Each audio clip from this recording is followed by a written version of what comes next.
days get short in the winter, I have a tendency to start hibernating, and it gets harder and harder to get out of bed in the morning, but I think we're coming out of that period of time. We're in the last part of January.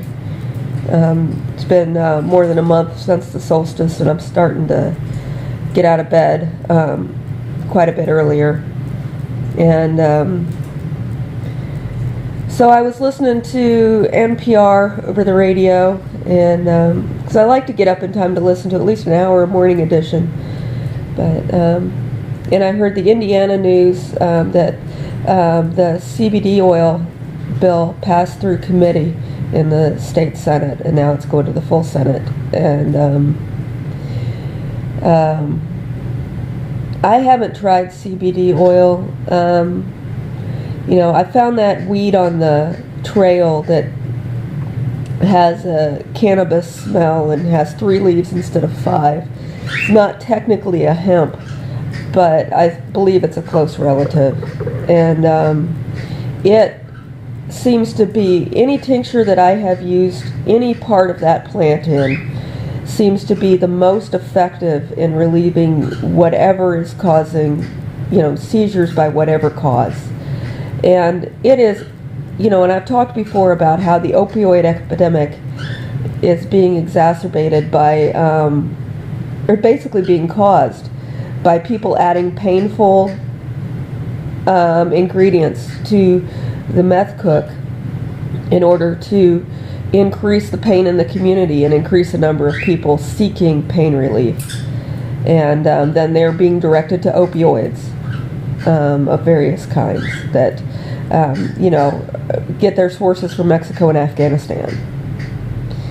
And even the legal opiates, come from the same place. So I was pleased to hear that that's moving forward. I guess the holdup was they were trying to say that in Indiana it has to have no THC whatsoever, and the industry standard is 0.3% THC. Because I think requiring it to have no THC whatsoever would make it cost prohibitive for someone like me. I would be unable to afford it. And honestly, if they blanket legalized marijuana, I would be unable to afford it.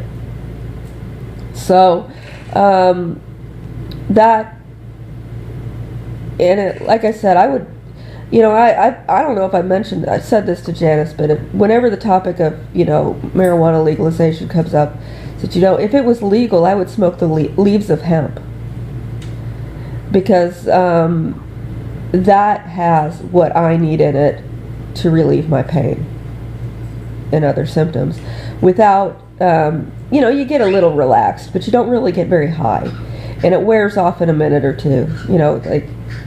Like I'm smoking Cold Split right now, and in the evening, and it is not as effective as hemp, but it is somewhat effective, and I have to mix it down quite a bit because it's more harsh. So I mix it with other herbs that I gather that have other different effects, and I get a little relaxed when I smoke it. I seem a little high while I'm currently smoking it, but within a minute or two I'm not anymore. And I said that that low amount of THC in there probably wouldn't even get me to that point, But there's also when you're being pushed down in the water by pain, and then the pain releases, and you come back up, you bounce out of the water a little bit, but you don't stay in the air.